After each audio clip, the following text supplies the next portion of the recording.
Video like जरूर कर लीजिए और ऐसे वीडियो लगातार फ्री में पाने के लिए चैनल को तुरंत सब्सक्राइब कर लीजिए और बेल आइकन को जरूर टैप कर लीजिए ताकि आगे भी सारे वीडियो आपको मिलते रहे। यूट्यूब में फॉलो करते हैं तो प्लीज ये वाला फ्री टेलीग्राम चैनल जरूर ज्वाइन कर लीजिएगा। सारे नोटिफिकेशन सारे अपडेट यहीं पे आते हैं, ध्यान रखिए। नमस्कार दोस्तों, एग्जाम प्रिपरेशन के यूट्यूब चैनल पर एक बार फिर से आप सभी का मैं प्रियंका बहुत बहुत स्वागत करती हूँ। आरओ री एग्ज़ाम के लिए हम लोग टेस्ट सीरीज सॉल्व कर रहे हैं जो कि डेली रात को 9 बजे आ रही है। उसी को फोकस करते हुए हम लोग आगे की क्लास कंटिन्यू कर रहे हैं। अगर आप न्यू हैं चैनल पर, ये क्लास डेली आप रात को 9 बजे देख सकते हैं, जिसमें आरओ का एग्ज़ाम हो या यूपी पीसीएस हो, आप दोनों को टारगेट करते हुए यहाँ पर क्लास कर सकते हैं।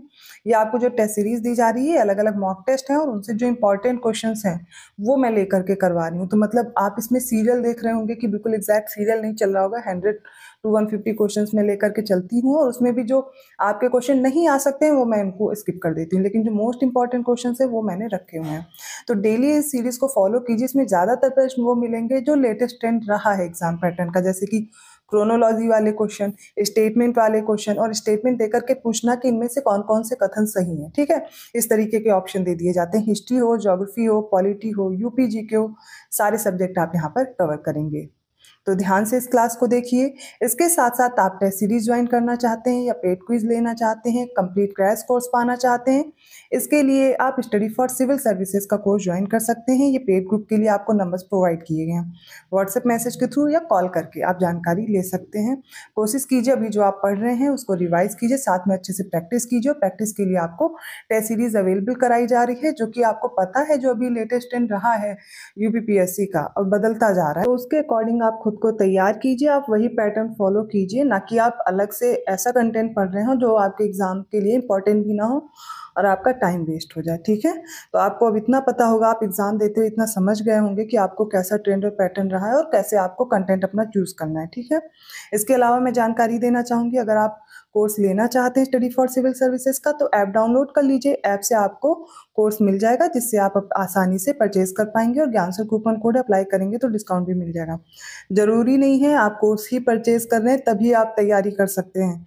अगर आप सेल्फ स्टडी कर रहे हैं तो टेस्ट सीरीज ले लीजिए या फिर जो यूट्यूब पे स्टडी फॉर सिविल सर्विसेज का चैनल है उसे फॉलो करते रहिए, वहां पर आपको टेस्ट सीरीज प्रोवाइड की जा रही है। ठीक है, तो दोनों आपके पास ऑप्शन अवेलेबल हैं, आप जैसे भी मेहनत कर सकते हैं उस तरह तैयार कीजिए। इस चैनल पर आपको जीएस के जो इंपॉर्टेंट कंटेंट है जैसे कि टॉपिक वाइज है वो दोपहर 1 बजे आता है और रात को 9 बजे प्रैक्टिस कराई जा रही है। ठीक है, तो ये प्रैक्टिस की क्लास में कंटिन्यू कर रही हूँ। आप डेली ऐसे ही क्वेश्चन देख सकते हैं जो मोस्ट इंपॉर्टेंट है और रेगुलर अगर आप इसको फॉलो कर रहे हैं ना, रिवाइज कर लेंगे डेफिनेटली, जैसे कि अभी पीसीएस के पेपर में भी क्वेश्चन थे और ऐसे आगे भी मिलेंगे आपको। ठीक, चलिए स्टार्ट करते हैं क्लास।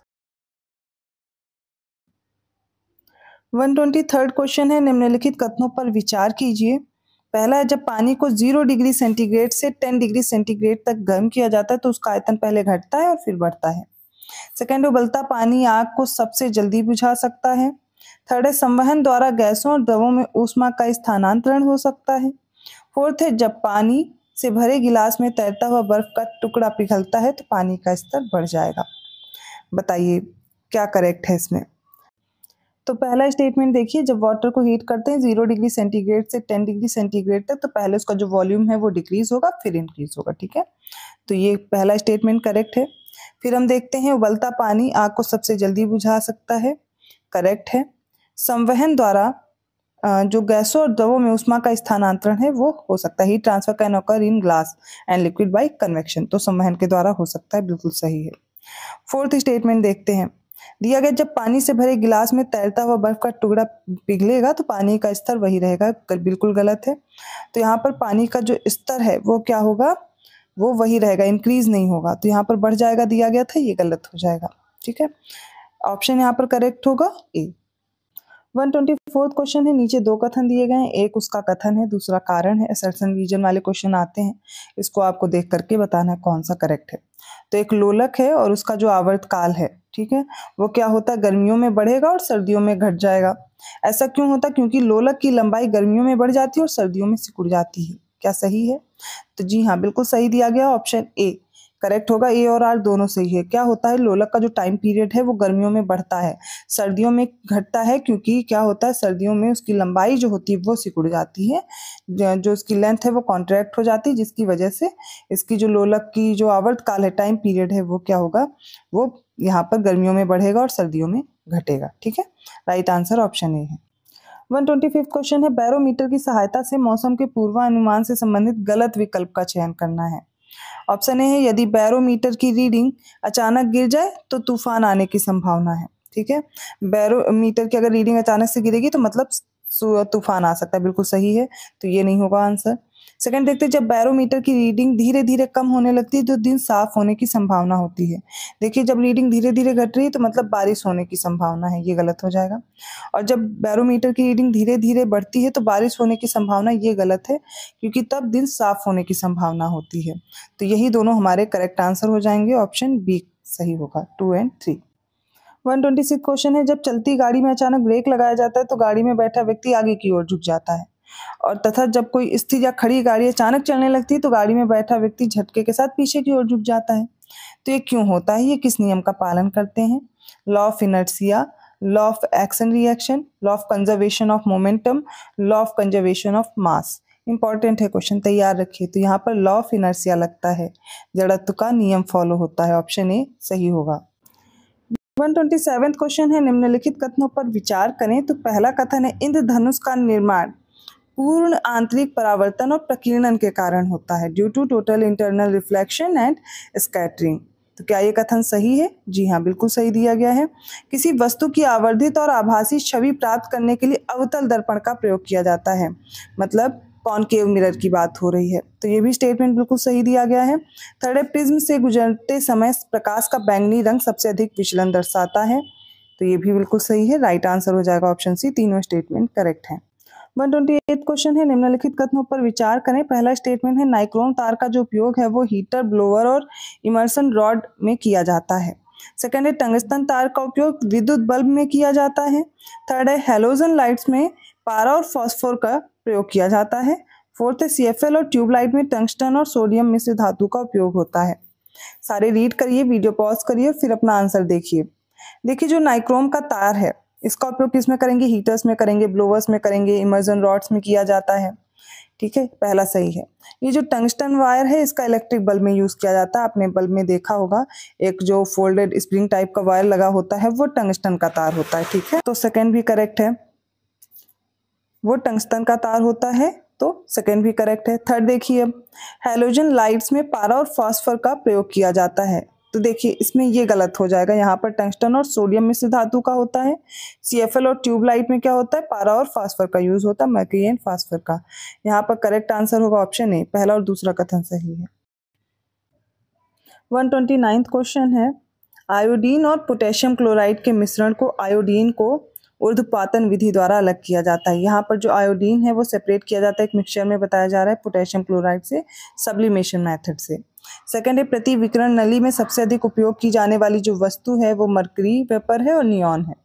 थर्ड स्टेटमेंट है, क्रोमेटोग्राफी एक तरह की टेक्निक है जिसमें मिश्रण से पदार्थों को अलग करने के लिए किया जाता है। फोर्थ है, वनस्पति तेल से वनस्पति घी बनाने में प्रयुक्त गैस हाइड्रोजन है। इसका करेक्ट आंसर हो जाएगा ऑप्शन बी, 1, 3 एंड 4। सेकंड वाला देखिए, इसमें जो दिया गया है, प्रति विकिरण नली में सबसे अधिक उपयोग की जाने वाली वस्तु पारावास्प और नियॉन है, तो यहाँ पर नियॉन नहीं यूज होती है, आर्गन यूज होती है, इसलिए ये गलत हो जाएगा, बाकी सारे स्टेटमेंट करेक्ट है। 130वें प्रश्न में बताना कौन सा स्टेटमेंट करेक्ट है। देखिए, पहला है, कैल्शियम सल्फेट की उपस्थिति के कारण जल में स्थायी कठोरता उत्पन्न हो जाती है और पानी में मौजूद होने के कारण पानी को उबालने के बाद भी ये जो स्थायी कठोरता है वो दूर नहीं होती, ये जो परमानेंट हार्डनेस है वो नहीं जाती, बिल्कुल करेक्ट दिया गया है।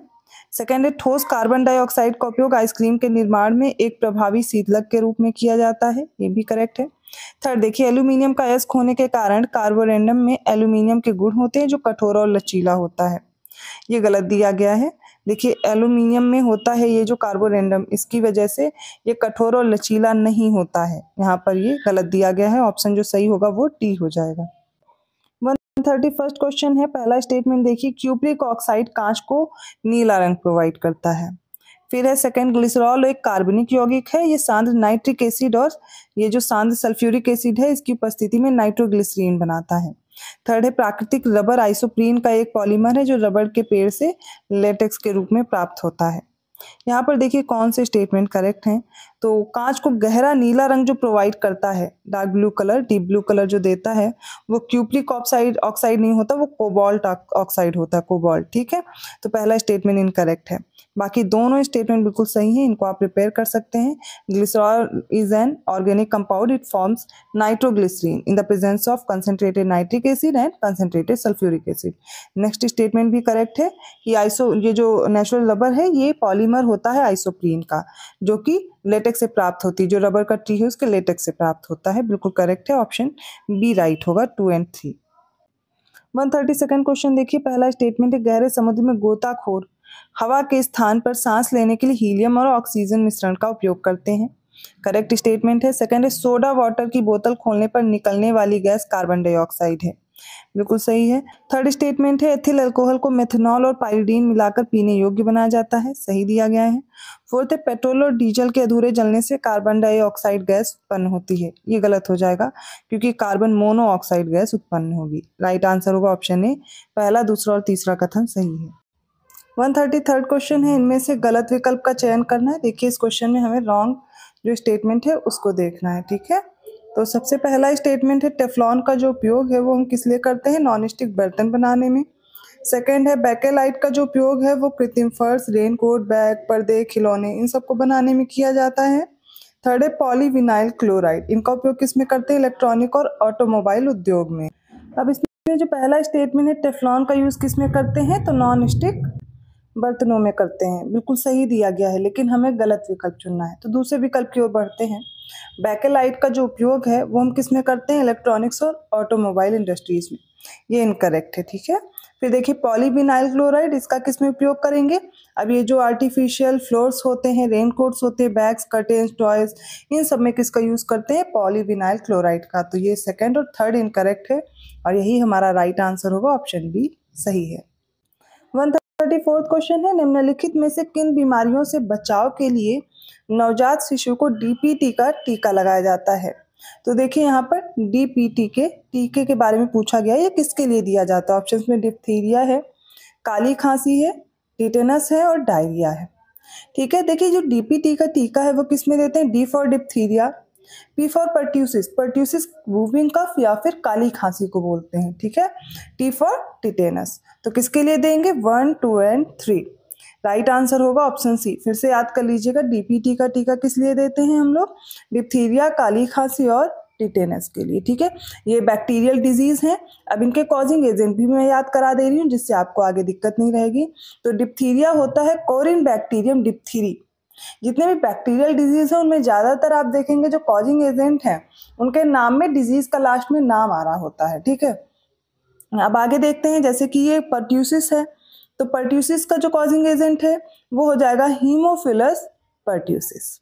और टिटेनस किससे होता है, तो माइकोबैक्टीरियम टिटेनी की वजह से। तीनों का याद हो गया कॉजिंग एजेंट और आपको टीका भी याद हो गया। 135 क्वेश्चन है, निम्नलिखित कथनों पर विचार करें। पहला स्टेटमेंट है सीरोलॉजी के अंतर्गत रक्त सीरम का अध्ययन किया जाता है। सेकंड है टेरेटोलॉजी के अंतर्गत शारीरिक विकास का अध्ययन किया जाता है। थर्ड है पैलिनोलॉजी के अंतर्गत विभिन्न प्रकार के पराग कणों का अध्ययन करते हैं। और इक्थियोलॉजी में मछली की संरचना और उसकी शरीर क्रिया का विज्ञान जो होता है उसका अध्ययन करते हैं। तो एक करके देखते हैं। सीरोलॉजी मतलब सीरम की स्टडी करेंगे, किस सीरम की, ब्लड सीरम, करेक्ट है। ठीक है, नेक्स्ट देखते हैं टेरेटोलॉजी। टेरेटोलॉजी में जो शारीरिक विकास है इसमें जो असमानताएं हैं उसका अध्ययन करते हैं। ठीक है, ना कि शारीरिक विकास का। तो शारीरिक विकास में जो असमानताएं हो जाती हैं वो इसमें स्टडी करते हैं, तो ये इनकरेक्ट है। पैलिनोलॉजी तो पॉलन ग्रेन बोलते हैं हम लोग परागकण को। इसमें क्या करते हैं हम लोग, पॉलन ग्रेन्स के बारे में, टाइप्स ऑफ पॉलन ग्रेन्स के बारे में स्टडी करते हैं पैलिनोलॉजी में। ठीक है, इक्थियोलॉजी भी बिल्कुल करेक्ट है। इसमें मछली की जो संरचना है, इसकी जो फिजियोलॉजी है, स्ट्रक्चर है, वो सब इसी में आता है, इसमें स्टडी करते हैं। तो यहाँ पर करेक्ट हो जाएगा 1, 3 और 4, ऑप्शन बी राइट है। ये आज के सेट के इंपॉर्टेंट क्वेश्चंस हैं। आई होप आपको समझ में आए होंगे। किसी भी क्वेश्चन में डाउट है आप कमेंट करके पूछ सकते हैं। वीडियो अच्छा लगा तो प्लीज़ लाइक ज़रूर कीजिए, चैनल को सब्सक्राइब कीजिए और लोगों को ज़्यादा से ज़्यादा शेयर करने की कोशिश कीजिए। ऐसे ही क्वेश्चंस के साथ मैं मिलती हूँ नेक्स्ट वीडियो में। और पेड कोर्स में इंटरेस्टेड हैं, डिस्क्रिप्शन बॉक्स में मैंने नंबर प्रोवाइड किया, आप उससे अपने कोर्स को परचेज कर पाएंगे। ज्ञान सर कूपन कोड है, अप्लाई करना मत भूलिएगा, आपको डिस्काउंट भी मिल जाएगा। धन्यवाद।